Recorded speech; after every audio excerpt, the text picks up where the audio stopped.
রাজ্যসভা নির্বাচন আজ 10 রাজ্যের 37 আসনে ভোট গ্রহণ। নজর গোটা দেশের। আজ দেশ জুড়ে রাজনৈতিক মহলে চরম উত্তেজনা, কারণ অনুষ্ঠিত হচ্ছে গুরুত্বপূর্ণ রাজ্যসভা নির্বাচন। মোট 10টি রাজ্যের 37টি আসনে আজ ভোট গ্রহণ চলছে।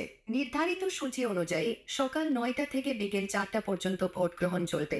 এরপরই শুরু হবে গণনার প্রক্রিয়া, যা বিকেল 5টা থেকে শুরু হওয়ার কথা। এই নির্বাচনকে অত্যন্ত গুরুত্বপূর্ণ বলে মনে করা হচ্ছে, কারণ এর ফলাফল সরাসরি প্রভাব ফেলতে পারে সংসদের উচ্চকক্ষের শক্তির ভারসাম্যে। বিভিন্ন রাজনৈতিক দল ইতিমধ্যে নিজেদের প্রার্থীদের জয় নিশ্চিত করতে তৎপর হয়েছে।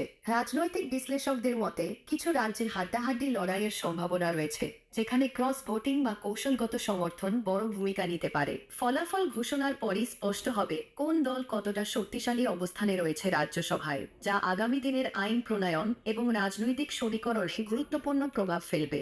এখন নজর ফলাফলের দিকে।